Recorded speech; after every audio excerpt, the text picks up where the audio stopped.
Others wasted it away on women and drink. I had not. The spare weapons and treasure I had collected on the battlefield, I had sold and stored the precious coins in a chest. The king, when he had dismissed me, had given me the manor and money. He felt guilty, for he knew what he did was wrong. I cursed Robert de Vere. I was still a soldier at heart, and I made certain that if I had to, then I could protect my family, my farm, my country, and my king. I had good horses. I had the local smith make me armour which was of the best quality. I no longer wore a simple mail coat. I had a breast and back plate, and I had cannons for my arm, with cuisse, polaine, and sabaton for my legs and feet. I was well protected. My arming jacket, which I wore beneath my plate, was the finest in the county. I did not like the helmets which enclosed my face, and so I had a bassinet and aventail. I did not bother with the bessigues which some men wore under their armpits, or the fold to protect the lower abdomen. I found them both restrictive. My best horse, Goldheart, was not a destrier. I could not justify such an expense. She was a courser. She was still the best warhorse I had. Jack was my hackney. He was a gelding and good workaday horse. Of all my horses, I loved Jack the best. We understood each other, and I rode him far more than the expensive Goldheart. I practiced each day. Sometimes it was on my horse and sometimes on foot. I knew that a day without training might one day cost me my life. I used my sword and shield to fight imaginary opponents. It was not perfect, but I developed techniques which still improved my skills. The 3 men who worked land which belonged to me had too much to do to practice, and so I was forced to work alone. I built up my strength, and I made sure that my horses would respond to my commands, knees and hands.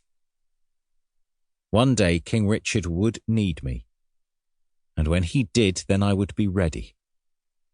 I was a true gentleman farmer. Chapter 1. The king married Anne of Bohemia. It was a good marriage. Her father was Holy Roman Emperor, and the young king was allied to the most important house in Europe. It was not a popular marriage. There was a great deal of expense, and some people objected. It was a shame. I was not invited to the wedding. I like to think that the king might have wished to invite me, but Robert de Vere would not. He both hated and feared me. All that the king now needed was children. I wondered how Robert de Vere would feel about the king's children when and if they were born. My eldest child was born the year after the wedding. The king, 3 years later, still had no children. People began to wonder if the couple was cursed. Michael de la Pole was the new chancellor. He appeared, from a distance, to be as bad an influence on the king as Robert de Vere. I only learned of the goings-on at court when I travelled to Lincoln. Captain Tom lived there now and ran an inn. Lincoln was on the main road to the north, and travellers told old Tom of the goings-on at court. Some was rumour, and some was conjecture. But Captain Tom knew how to sift the wheat from the chaff, and most of what he told me was accurate.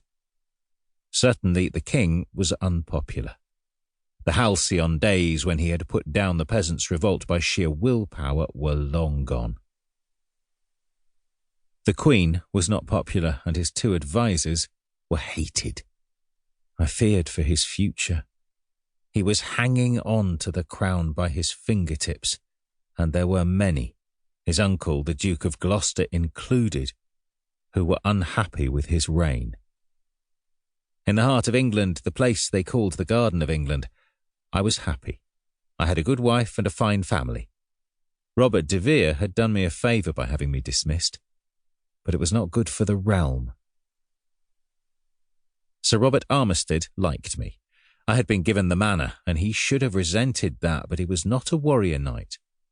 His son had died in Gascony, and he had raised his grandson Henry himself. His grandson was coming up to 14. He was a man.